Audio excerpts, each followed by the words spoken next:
Yeah, we moved up in the world. I was in my dad's dairy barn. He quit farming, so I took that opportunity to remodel his dairy barn into the shop, and we worked there for 16 years. And now we moved here 2 years ago. So we bought some land in Linden. I have two partners in the land and the building. I spent very slowly. I'm not a risk taker per se. I am very calculated. I don't sleep well with a lot of debt, so I'm very careful when I do it. But there's smart debt to be had, like everybody knows. People ask, why didn't you grow quicker? It's just I was not comfortable with it. Yeah, you and I have had those conversations when I've been pushing you for growth. You're like, yeah, Dom, I'm going to go conservative on this one.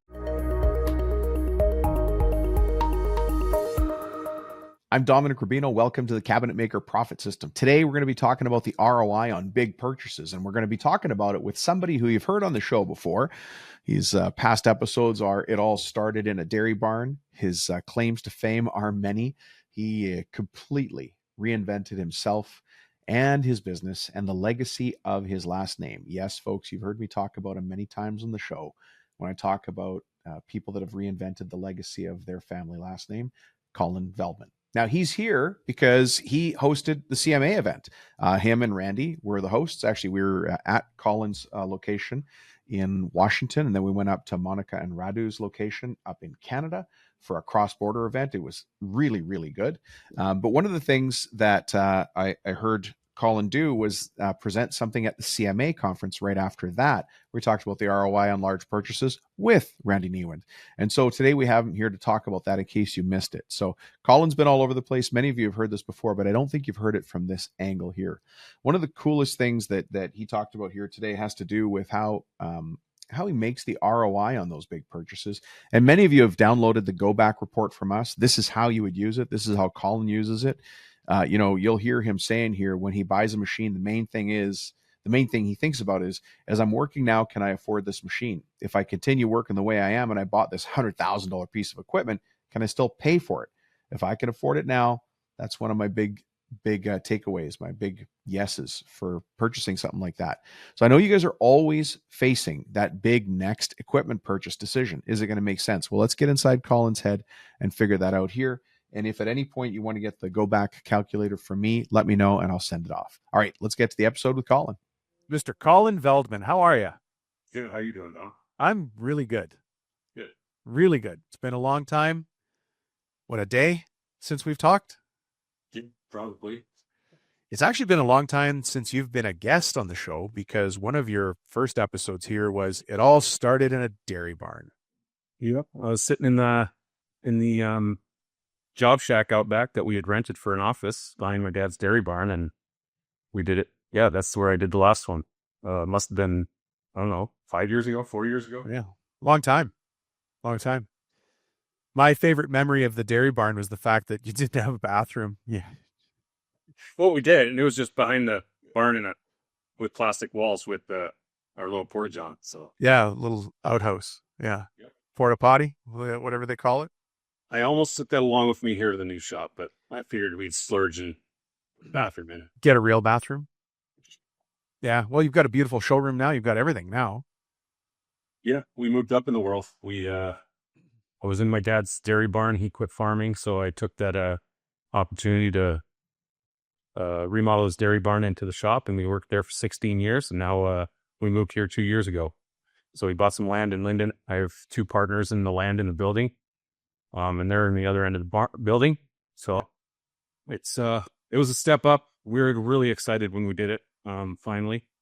And it's changed everything, right down to our clientele. Everything. So, yeah.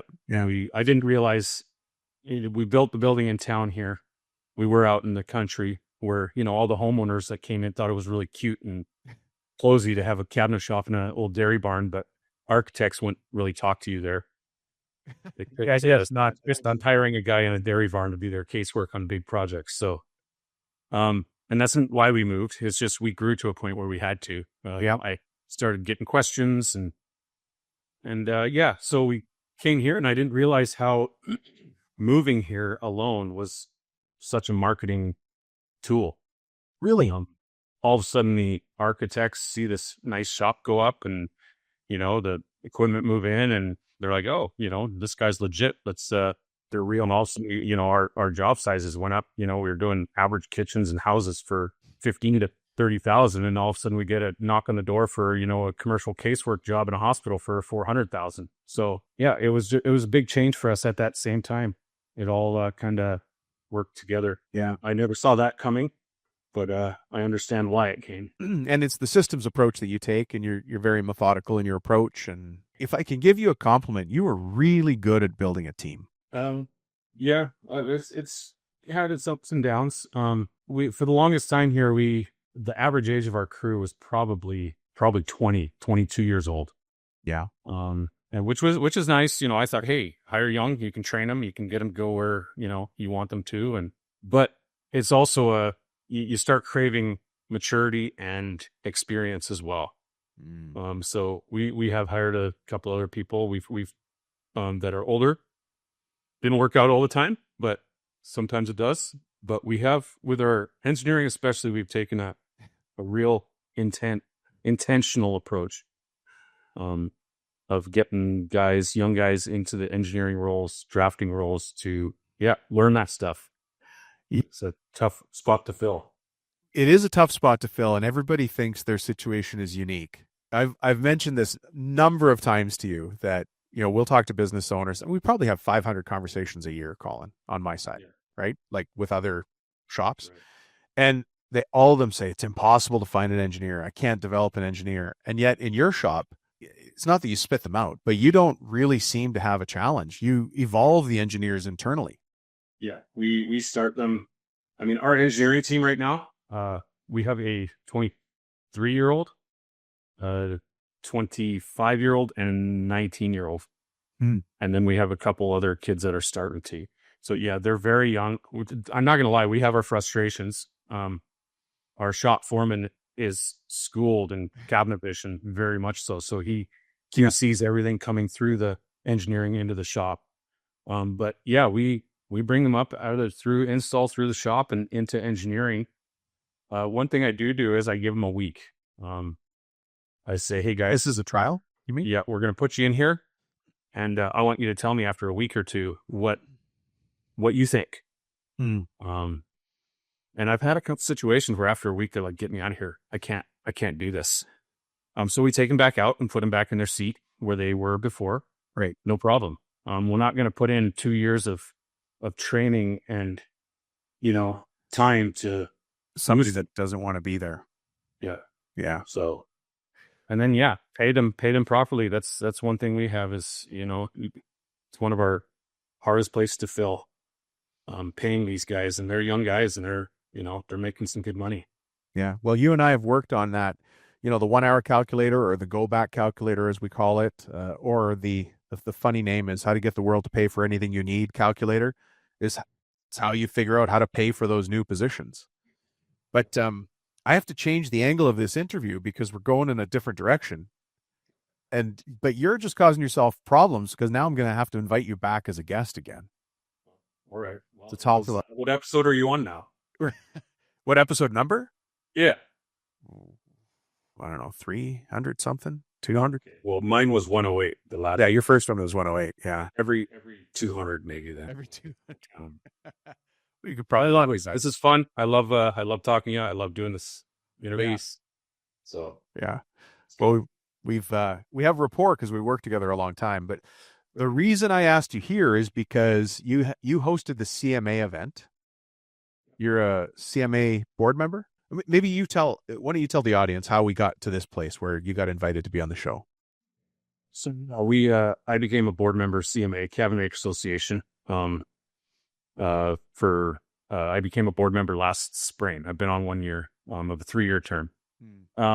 It's been fun. It's been challenging. Like I've been pushed out of a lot of comfort zones that I have to do this, and I'm okay with that. I don't mind that. Especially being in front of people and speaking. But one thing I have found out in the last year about myself is, as long as I understand what I'm talking about, and if I can speak about experiences I've had, it makes my job way easier. Right. Which might be obvious, but I had to find that out. So anyway, the CMA has sessions at the AWFS, the IWF, and then our biannual meetings that we have, and then we have 3 or 4 shop events every year. So I hosted a shop event this year, and then I was asked also to speak with the chairman of the CMA board, Randy Newen, on the topic of ROI on large purchases. And that's what we're here today to talk about, is the ROI of large purchases. So I did that. I shared that with you that, we did that. And you started scribbling intently. And I was like, oh boy, here comes another interview. So it's all good, but that's how we ended up here. So I did that, what was it, 2 weeks ago? Or 2 or 3 weeks ago at the AWFS, right, in Las Vegas. So that was fun. It was a good group. And I ended up actually out of that talking to a guy afterwards. He called me and wanted to chat, and just sharing the knowledge, the experience I've had. This guy called me, and he was where we were 12 years ago. Or 15. Yeah, tell us about that, because you've made large purchases, and in the beginning, it's hard to think about spending that kind of money and whether it's going to work. And so I'm not a spender. I'll back that up. I'll spend on the right thing. But to spend that large amount, sorry, I'm just scrolling through here to find my, the slide I showed, but to spend that large amount is a big thing. When I started my business, I needed to, get a $65,000 loan, in 2006. Well, I'd never owned $65,000 in my life before that. Right. So it was huge to me. Where am I going to get this money? How am I going to do this? And it actually ended up being a mistake by the bank that I ended up getting it. No way. I didn't know that. Yeah. He actually gave me a loan that it was his first commercial loan, and he gave it to me, and I found out later that he shouldn't have. After, of course, I paid it. Yeah. So anyway, I'm out buying $5,000 edge bander. It was basically a big boat anchor with a hot iron in it. Used SCM Basic 2, and a couple other piece of equipment. And it was probably, I have it here. It was probably, so we had, it was 2009. I made my first large purchase. So 3 years after I started, I was able to pay off that loan. And then I went and bought a large purchase. Of course, it's relative, because this was... That's just it. Large purchases are relative to whatever size you're at. We just walked somebody through a $500,000 install on something, and that to them was a large purchase, but they're a multi-million-dollar shop. And then smaller shops, $5,000-$10,000 is a large purchase. Exactly. And we were spending, I bought a table saw in there too. I bought an Altendorf. So I drove around a little 98 little Dodge Dakota pickup, and I was going to go get a new pickup, and I bought a table saw instead. And I couldn't believe the fact that this table saw cost more than my pickup. So, it's all relative. And in 2009, we started in 2006. 2007, I made my first software purchase, which was very cheap. I started with KCD, and it was like a $2,500 investment. But it took me that much further. And then I got an edge bander in the first, that was one of the first large purchases, about $35,000. So I spent very slowly. I wasn't I'm not a risk taker per se. I'm very calculated. I don't sleep well with a lot of debt, so I'm very careful when I do it. But there's smart debt to be had, like everybody knows. And I've worked into, what do I do here? Do I pay for this or do I lease it? And what does the tax man say? And what does my accountant say? But anyway, we went on. 2014, we bought our first CNC. That took me about a year to decide on. It was about $100,000 purchase to get CNC, the vacuum pumps, everything integrated. Right. It was about a week after I got that CNC that I had already used it enough to think, why didn't I do this 5 years ago? Why did I wait so long? Yeah. Hey, did I ever tell you the story about the shepherd and the sheepdog? It's a great story. You may have heard it before as well. A shepherd can't watch every sheep at the same time. Every sheep, all the sheeps. That's why he's got sheepdogs, to keep the flock moving in the right direction and get them from one end of the farm to the other safely and on time. In your shop, think of your foreman as the sheepdog. If he's not trained and healthy and taken care of, the whole crew scatters and jobs fall apart. Well, that's why I run Foreman 101 training. It's training designed to make the foreman lead the crew, not just swing a hammer. Now, we're running a free 1-hour information call where owners and foremen have to attend at the same time. Get on the wait list for the next free information session. Now, just text me at 206-208-7581 and say foreman training, and then we'll get you on the list. So when you do your first calculations, Colin, sorry to cut you off, do you do pencil and paper and say, what's it going to take? Am I either saving money, saving time, making money, making time? What goes through your head? The ROI is always the question. But when I don't have a CNC, I don't have any idea of what that ROI is going to be. I can calculate it. I can put it on paper what I think it might be, but I have no experience. Right. So my main thing when I buy a machine is, as I'm working now, can I afford this machine? If I continued working the way I am, and I brought this $100,000 piece of equipment in, can I still pay for it if I continue working the way I was? Right. Well, this new machine is going to provide a lot more throughput, opportunity to increase revenue and throughput. So if I can afford it now, that's one of my big things for purchasing something like that. And that's where I got. And when I bought my first CNC, I was actually looking at I think it was like a $230,000 CNC router. It was a big one, but I had the impression and the idea of, I don't want to buy this again. I'll buy a good one. I'll buy a big one. I'll buy the proper one, and I won't buy again. Right. And at that time, I had a smart friend kind of talk to me and say, look, have you ever thought of downsizing and getting into it and then moving up later as a cost of doing business? That was some of the best advice I got from somebody at that time. And was it a significant down? Yeah, so I went down to from 200 and something thousand to 100. So it was all of a sudden became a no-brainer. The 200 something was like, I'm not comfortable with this, but I need to do something. Sure. But the minute I went down to that other one, it was a no-brainer. I can afford it. I can do it. I can put a down payment on it even and pay it off sooner. And then looking in hindsight, if I would have gone that larger route, it would have maybe done 5 or 10% more work. Oh, so it would not have really made a significant difference getting the one you did versus the one you originally wanted. None whatsoever. I have actually one. We got one a year and a half ago, a second one, and it's actually a larger one. And we bought it to do our one-piece HDF doors, so we customized it with a couple carousels and stuff like that to hold more tools. Sure. I wouldn't go back and get that other one. So I was very thankful for this friend that came by me and said, hey, how much more work is this going to do? What's the revenue that this is going to bring in if you can do that extra work? And he really said, buy for what you need now, and buy the biggest you can and build into it. Yep. Buy it for what you need, but buy what you can afford. And do you, I know you've kind of got a presentation there that you gave at the AWFS, but so stop me if I'm going down a direction you're going to go in anyways, but do you calculate the sale price? Like after 3 years, I'm going to sell this used and get 60% of my money back, or do you assume you're buying it forever? So CNC, I tend to like equipment. I will say that. I like good equipment. I will buy a CNC. I mean, I'll have this CNC in here for a long time. I don't know what people generally say about the life of the CNC. The one's 10 years old that we have, 2014, so 11 years old. It's still running. It's a CR Armsrude. This isn't a plug for them or anything, but that's who I got my CNCs through. They're big, they're heavy, they're good machines. I will have it for a long time. My edge bander is more of a concern around that you're talking about.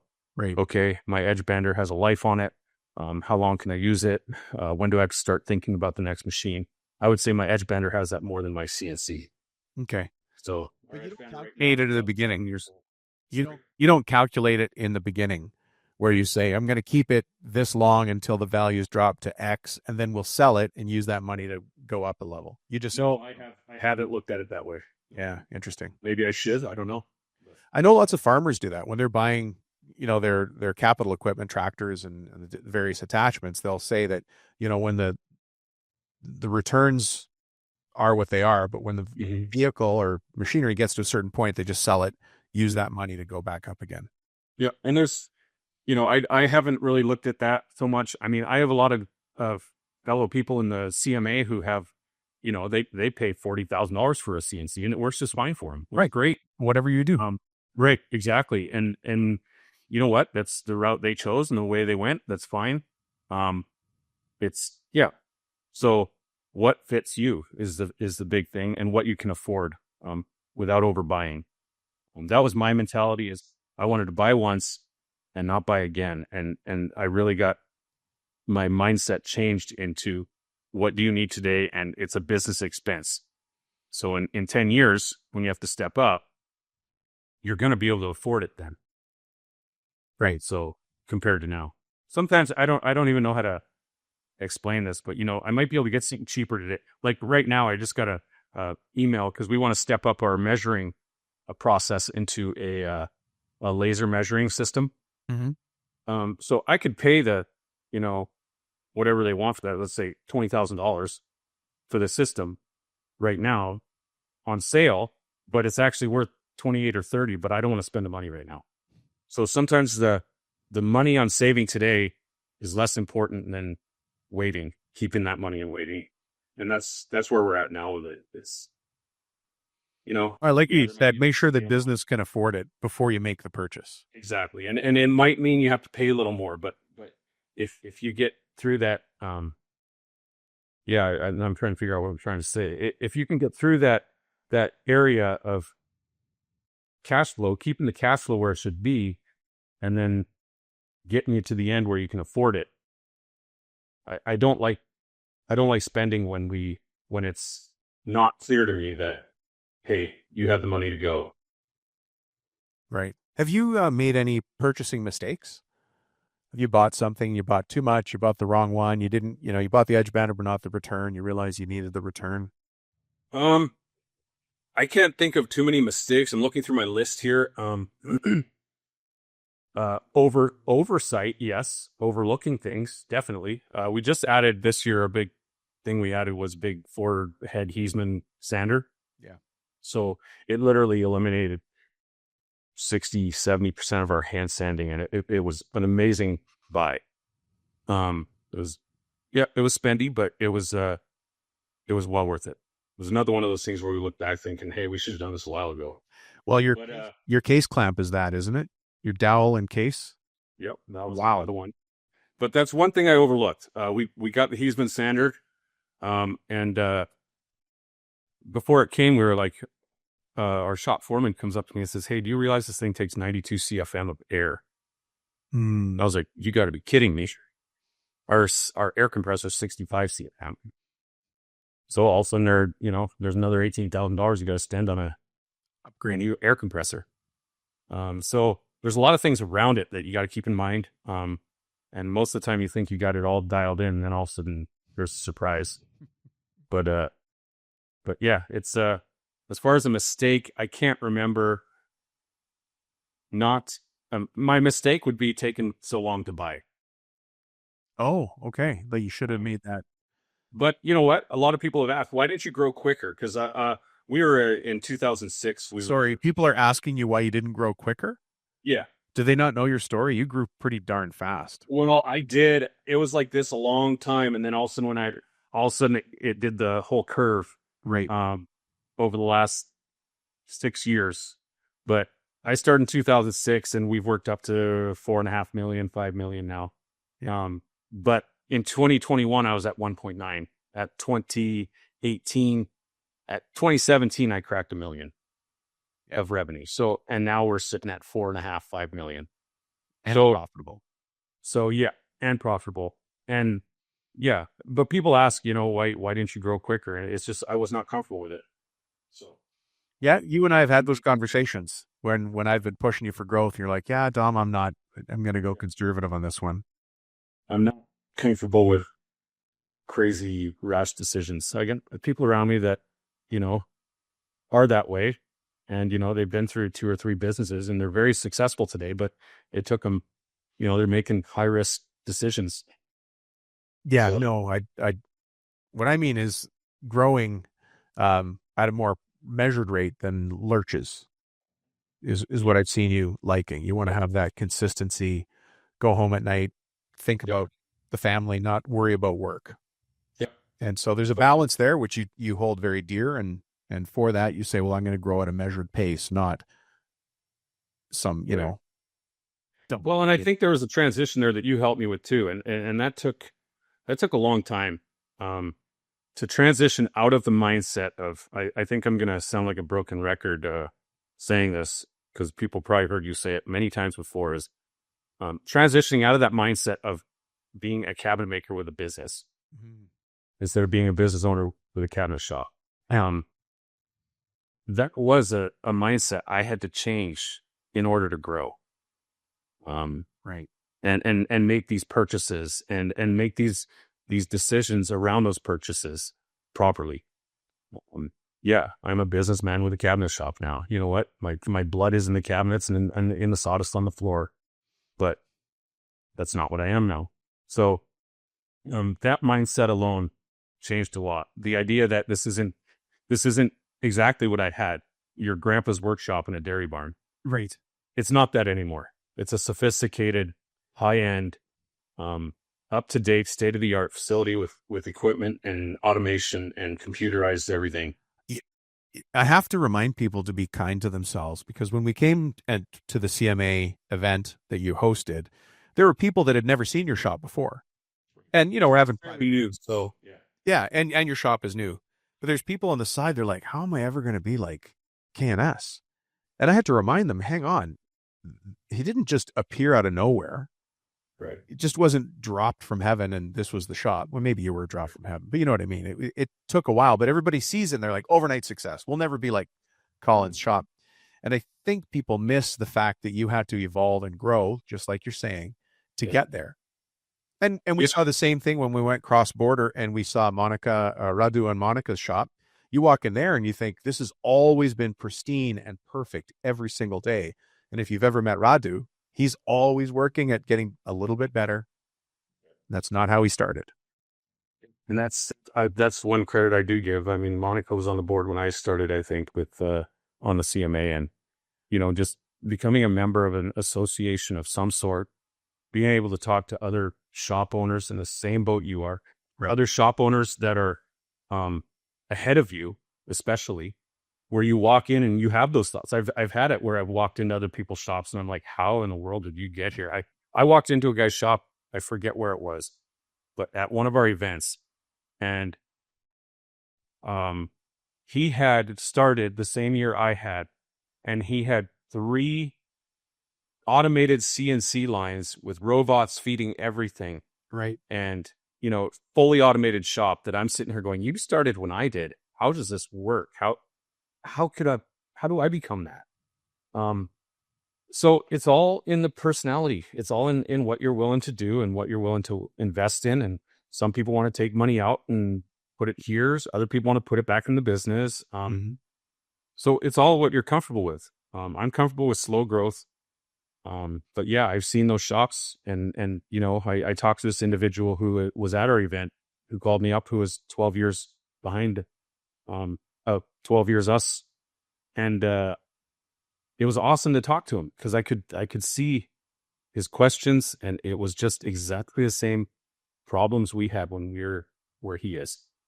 Yeah. So it feels good to talk to somebody who's going, hey, I'm about to buy my first CNC, but I don't know the ROI, and I'm kind of nervous because it's a big investment. And you know, we all hear from the salesman telling us, make the purchase. Come on, you're stupid. You don't do it now. We'll give you firms. Yeah, we can Exactly. easy. Yeah. But having gone through it, I can understand the frustration of my salesman when I bought my first CNC. How so? In regard to make the decision, you're ready, go for it. But of course, you're talking to a salesman, not another shop owner. Well, there was a certain amount of predictability we had to get you, though, like knowing that you had enough business coming in, enough of the right business coming in. The profits were in line. You could see your production schedule far enough out. You had the people around you in the business to help you continue that way. You weren't growing in lurches and starts, right? Nothing was by accident anymore, right? And then you could make those predictable decisions. Yeah. And having having my wife behind me saying, Colin, you're you're living by fear. You're not living by faith. That reminder was a big one. Look back, see how you've been provided for. We've been blessed so much. If I look back, I can see what I should do moving forward. So yeah, continue to make decisions that way. Yeah. I want to tell you a story about a lighthouse and a ship on the high seas. And of course, you're the captain of the ship, right? You know, ships don't need a captain at the wheel every second of the day. What they really need is a light to guide them safely home. And that's the role of a foreman in your shop. It's a steady guide. Now, the problem is most foremen were promoted for their skill on the tools, not their leadership. And on top of that, until now, there's really never been a way to train foremen on leadership skills. Well, Foreman 101 fixes that. Join my free information call. I need the owner and the foreman there together, and I'll show you the actual class agenda. Get on the wait list for the next free information session. Just text me at 206-208-7581 and say foreman training, and we'll get you on the list. You know, for everybody listening, look at your end of job report, look at your 1 hour calculator, have some tools that help you apply logic in an emotional decision, because it was your stomach that affected you, right? Your stomach didn't feel right making the decision, but that's emotion. Yeah. When we could separate that and go back to logic and say, well, the math is this, the dashboard is in place, so we know what's coming, we know where our gaps are, we can fill those. Yeah. Now we can pull the trigger on your terms, not the sales guys. I'm not knocking the guys out there selling machinery. They've got a job as well, but we have to make the decision when it's right for us. Yeah. Yeah. So yeah, it's funny though. My decisions on purchasing equipment have gone a lot quicker. They go quicker and quicker. Well, probably as the predictability gets tighter. Yes. Yeah, exactly. So I can pencil it out. I can see what's coming in. I can see what's, and we hired a guy too that was helping us with front end stuff like that, budgeting and stuff like that. And it's, your profit is this. We know our profit. We can see it. We know it ahead of time. Mm-hmm. If it all goes properly the way we think it should, we should end up here. So we can see all that stuff now, and it's predictable for us 6 months down the road. So speaking of predictable, you just actually hit a really cool metric. For the last month, you've hit, I'm going to let you use the lingo because it's pretty cool. QC DIFOT. Pardon me? QC DIFOT. Oh, yes, QC DIFOT, yes. So maybe let's step back for a second and break it into two so we define it for people. First, what's DIFOT? Then what's QC DIFOT? And then how did you hit it for a month? Sorry, go ahead. So yeah, DIFOT, that's our term for done in full on time. That's our goal with all our work. We actually have a graph here that, the jobs that are, it's got a smiley face behind. The ones that don't have an angry face behind. Got to have fun. And then we started a thing a while back. This first half of this year was tough for us. We've had some jobs where, it's been hard with some jobs. Quality wise, we had to step up. Schedule wise as well. So it's been a little bit of a rough first half of the year, and halfway through the year in June, we sat down as a group and we're like, what do we have to do? Because this is not how we want to continue. So we started with a strict quality control program we developed, and from station to station. And since June 30 till middle August here, we have QC'd all our product and DIFOT'd everything that's gone out the door. That's incredible. And it changed overnight. It was incredible. It changed overnight, but the change had to happen before that. There's a lot of shops listening right now thinking, I would love to be at DIFOT, done in full on time. That sounds like a fancy definition as a magic number on itself. But then when you say, I want QC DIFOT, that's another. Yeah. It's like you going to look at the guy who had three CNCs in a line and saying, how do I ever get there? Right? It's just one step at a time. But it was what? I had to step back. I like being on the shop floor. I'm not on the shop floor, but then much to Dom, your chagrin. I was going to say, Colin, what have we tried to get you off the shop floor? Pardon me? What have we tried to get you off the shop floor? Well, you tried fancy shirts and new pants and different shoes. That's why, I wear different shoes now, but I still go on the shop floor with them. But you beat shoes. it's all about where your revenue responsibility lies, like you've said. And Right. is it worth it for you to be on the shop floor? Well, Dom, the last month and a half, I would argue that, yes, I would agree with you that that's not where I should be. There's so much more high value things I could be dealing with. But I truly believe the last 5 weeks have been the highest value time spent that I've ever done in my business. QCing a product and making sure, stopping the product and making sure that it was correct before it went out the door. Right. Now, I don't intend on staying there, but I'm training our people now on the shop floor to start with this mindset. But I would say stepping back for myself into that role, it's been huge. It has been. And that's, we use the go back report. Imagine when you just complete things done in full on time, so die fought, and then you add to that QC die fought. Yeah. Now you're not doing go backs. Everything's going out complete. The builders are probably ecstatic, so they're going to send you more business. You're not wasting money putting a guy in a van for an hour, which is never an hour, coming back. The headaches are lower. So I would have to agree with you. Spending that time working in different stations, the finishing station, the edge banding, CNC, whatever it is. Yeah. So even this, we talk about investments and ROI on big purchases. This is a costly decision for us because I'm busy doing that. I'm not busy doing my other stuff that's, worth the revenue responsibility. But it's so worth it to take it. And we started at the end, and unbeknownst to me, I was thinking, hey, our shop foreman, because of his skill in engineering, came up and started at the beginning at engineering and saying, hey, we're getting stuff in the shop that doesn't work. We need to fix this. So he came up the front and did that. And I said, okay, I'll come up the back and I'll go to do the QC going out the door. And I think our shop people saw, I'm catching this stuff. We're catching this stuff on the way out the door. Why didn't I do that? This went through 2-3 people to get to that position. Right. I could save so much more time if I would have just QC'd it properly at my station. And now we got to go all the way back and do it. So they could physically see this happening. And now we're on a road of, hey, how do I QC my product that I made before I hand it to the next person? And how do I QC the product that comes in to my station from the person before me? So it definitely works. It's a discipline. And then I'm doing the training myself. I'm doing the training with the guys on the floor to do the QC. So yeah, it's balancing act.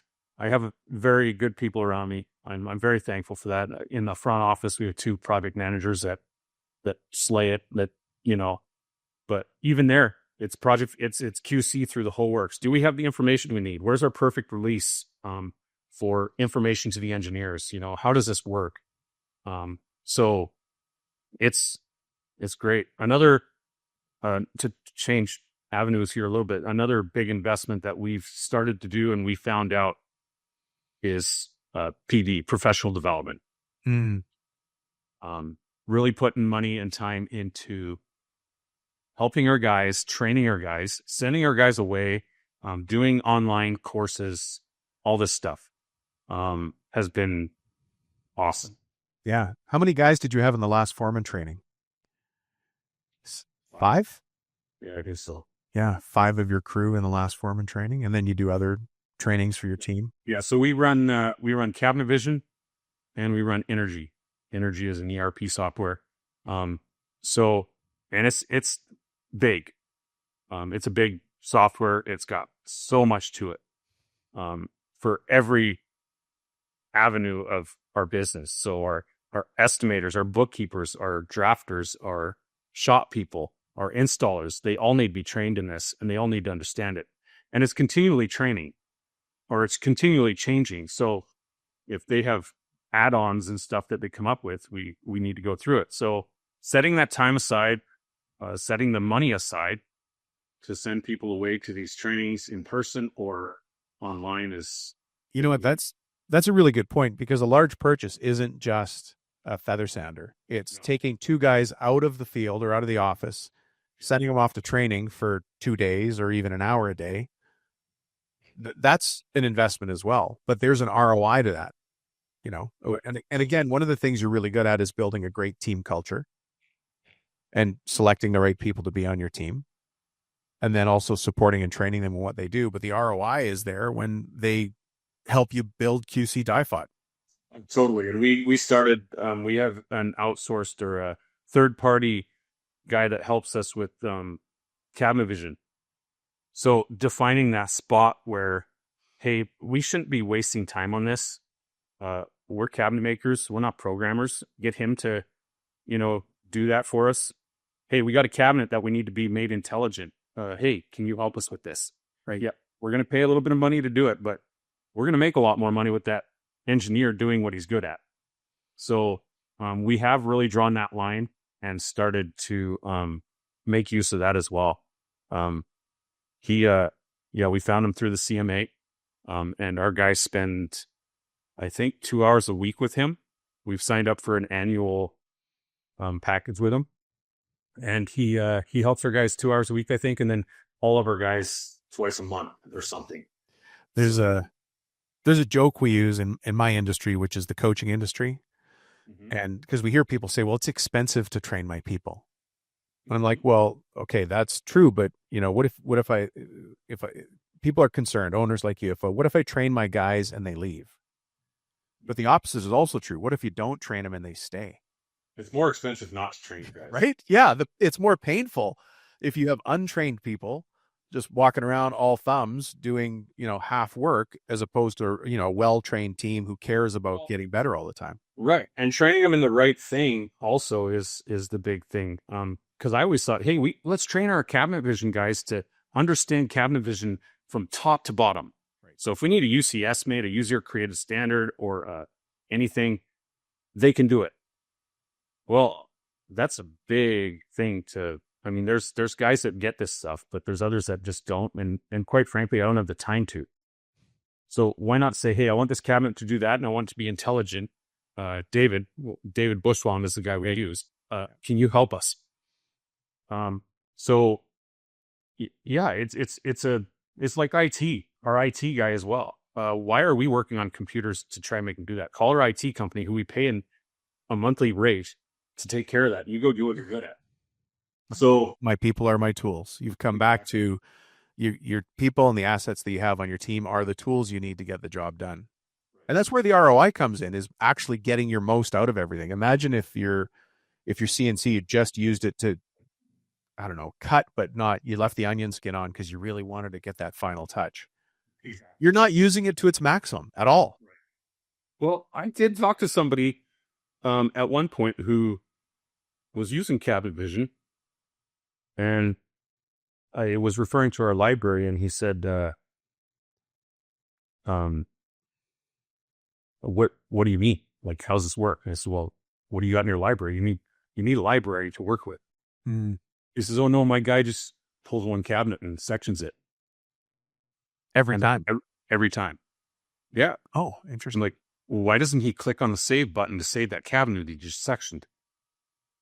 Now this is an obvious example, but if he would take care of that right away and deal with the problem right away, it would save him so much time in the end. And that's one thing that I kind of learned as well, was if you run into a problem with cabinet vision, fix it now. Fix it so that next time, the easy thing is just work adjust your cabinet. Yeah.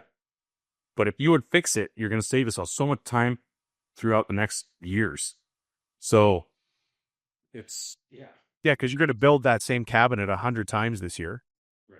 So take that 2 minutes. Yeah, and that was one thing that they emphasized, was when you run into a problem with this, fix it right away. Make the time. Give your guys the time to fix it. Because that's the thing. The guys were always pushing to get done because, the boss is going to come down hard on them if they don't. But they got to have the time to fix that stuff. Yeah. So, we're here to talk about the ROI on large purchases, and we've moved into the people side, and we've moved into the software side. We've moved into the logic of being more of a CEO of a company than being a cabinet maker. And again, we love cabinetry. Nothing wrong with cabinetry, but there's a different mindset that you've stepped into here, because you're looking at it as a business person and taken into account all of the soft factors that go into it, not just the purchase price. And these are huge investments. Yeah, an edge bander, a sander, whatever. They're all big investment. But this here is a huge investment. If someone would have told me how much money I would spend on software prior to me buying my first CNC, I would not have bought it. Knowing myself, I would not have bought it. So I'm very thankful. You mean I wouldn't have bought CNC because of the price. If someone told me and I believed them that I was going to spend, let's say, $250,000 on software, at that time, it would have scared me away. Right. So I'm very thankful no one told me what I was going to spend on software. So I'm very careful not to scare people off like that. But yeah, it's a huge investment.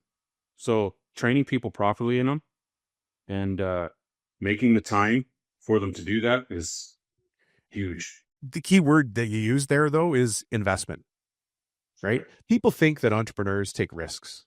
And, we're always swinging for the fences and we're doing risky things. Colin, are you a risky guy? No, not at all. And am I a risky guy? No. We look at problems from 50 different angles and slow ourselves down and apply tools and logic and try to remove the emotion. I have duck blood throat flowing through me hard. Yeah.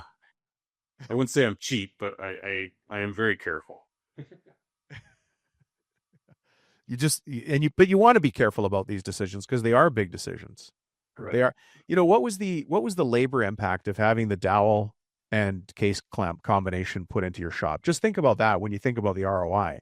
What was the labor impact of that? Well, it was probably where we'd have our parts cut. Say we had our parts cut ready to put together on an average house. So kitchen, 2 bathrooms, laundry room. We used to butt nail and screw all our cabinets.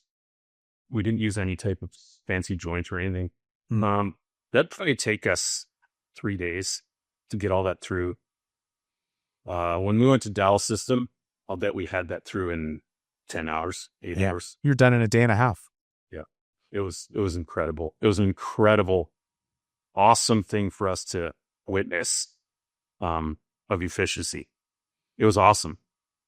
Yeah. We did it. We made that change because we were looking for something to speed us up a little. And again, I talked to fellow CMA members and, got all the warnings and got all the encouragement at the same time.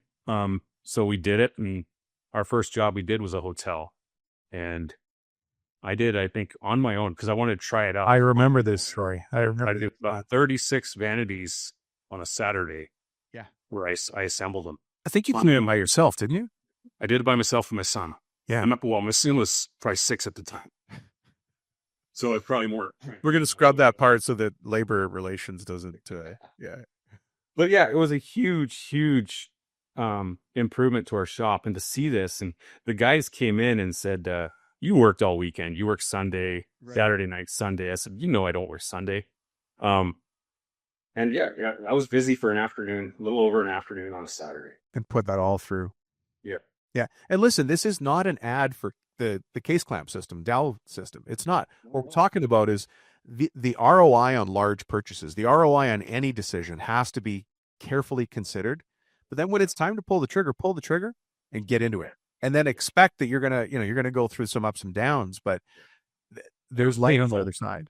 It was painful. And I had fellow CMA members say, hey, here's what you're going to struggle with. And just getting everything dialed in. Yeah, it was painful, but it was night and day. So I want to change gears a little bit. And you might think this is a CMA question, but it's not. What has been the value to you to being in an industry organization? So it doesn't matter if it's CMA, AWI, OMAC up in CAD, doesn't matter. What's been the value to you to being in an industry association? Support. A lot of support in regards to growth. Like I said, I need, and maybe that's why I ended up working with you too, Dom, is I need that person behind me to say, yep, have you thought of this? Have you thought of that? Yes, to your decision, I think that's a good idea. Or have you thought of this? And that might not be a good idea. Sitting around a table with a group of people in an association that are in the same boat you are is priceless. I used to have the mentality of, oh, I don't go on these work trips. I don't need to do that. I just need to stay at the shop and put my rear end up and my head down and go to work. Yeah. Those trips I made to these association events, I have come back and gotten so much more work done because of them. Just from sitting around talking to guys in the same boat, finding things out, figuring out how to do things. I had a guy at AWFS, Randy, was sitting with me at the booth there, and we're talking about joints we're using to put stuff together. Right. And he says, "Have you ever heard of a Circle T?" I'm like, "What's a Circle T?" And he's like, "You've never heard of a Circle T?" So anyway, he walked me over. It was in the show, and yeah, if I was spending money right now, it's probably one of the first things I'd buy. It's a miter machine, basically for your joints, right? For your corners. No, we stick your pocket string stuff together. They're doing all this, and it's like, I've never seen this machine. I've never heard of it. It saved me hours. So, yeah, it's so nice to have a group of people that you can bounce things off of, that you can see as comrades, not competitors. It's changed my mindset even locally. Like our event we had just a couple weeks ago here locally, I had 4 or 5 local shops here. Yeah. And we all work together. We talk together, and it's awesome. Yeah. I mean, you're going to learn more. I think when you go to those events, you get more than you give. Oh, definitely. Right? There's more return. And isn't it funny, but the greatest takeaway probably doesn't come from guys like me on stage. It's grabbing a coffee while you're waiting for me to go on stage, and you're talking to, let's say, Randy or somebody else, and you're just sharing a shop tour. What's that? Sorry? Riding a bus to a shop tour. Yeah. Right. And you sit next to Radu and you guys are talking about the same thing, and you're like, boom. And that's the big idea you take back. But it's the whole event that you've got to be at, invest in, to get those nuggets. So the justification I used to think I had to have to go on these things, and you know what? On top of it, it gets you out of the shop. It's awesome. Yeah, there's a feedback loop that we get stuck in where I leave my house, I get in the truck, I drive to the shop. Maybe I go on a couple of site visits, but then I go back to the shop and then I go back home. And I start to think that's the whole world, and it's not. Totally. And our annual event this year is in Detroit, and it I think we have 5 or 6, maybe even more, like good quality shops to walk through. And a lot of them are bigger than what the CMA even is. These guys they run shops that we walk into and we're just like, man, this is incredible. Like AWI size shops. Yeah, exactly. AWI type shops, or large commercial shops and large residential shops. So it's awesome. I went to New York one time on one. We went and saw Guy Busey's shop. Oh, did you? That would be incredible. Yeah, he does the wall beds, I believe. But he showed me his drawing system. And at the time we were thinking about going to an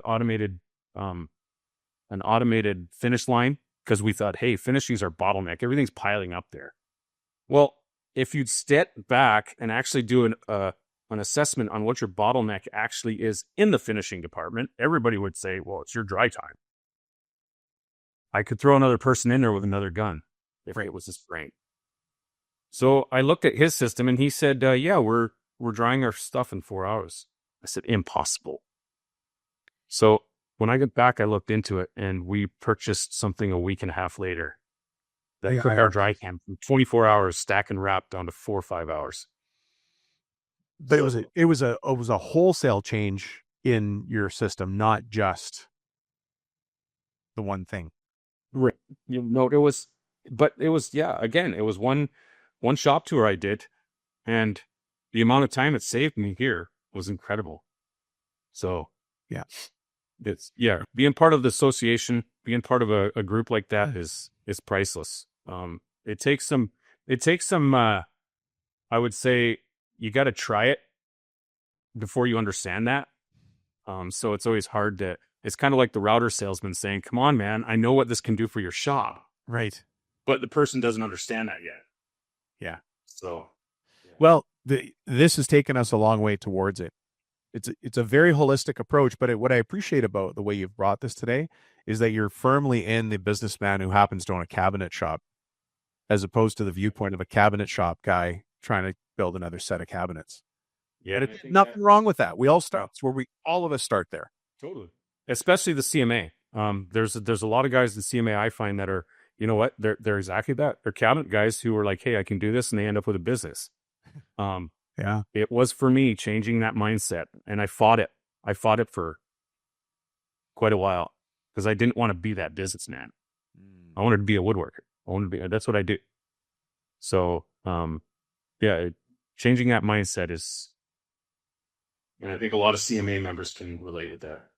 Yeah. Well, Colin, thank you. Speaking of, making the most of your hour, I've taken one of yours. No problem. But I want to thank you on behalf of everybody because you've put a very strong message out into the world. Yep.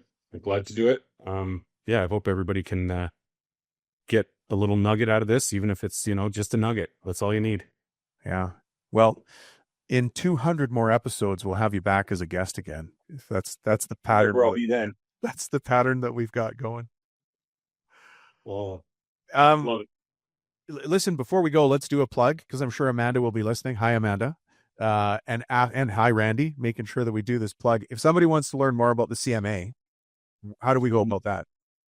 Go online, Cabinet Association. I want to say, you'll find us online. It's not a hard thing to do.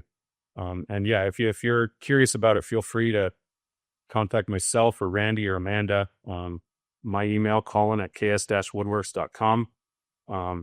Give it some thought. It's a great association to be part of, especially startups and, small to medium sized shops. So there's a lot of us throughout the country. Everywhere. Yeah. All right, folks. Well, I'm going to say a big thank you to Colin and let him get back on with his day. And man, I so much appreciate working with you and having you share your wisdom here today. No problem. Thanks, Colin. See ya. Bye-bye. Well, Mr. Kolin Veldman, thank you very much for being here with us and sharing your wisdom on the ROI of large purchases. I really appreciate it. You shared so much wisdom there.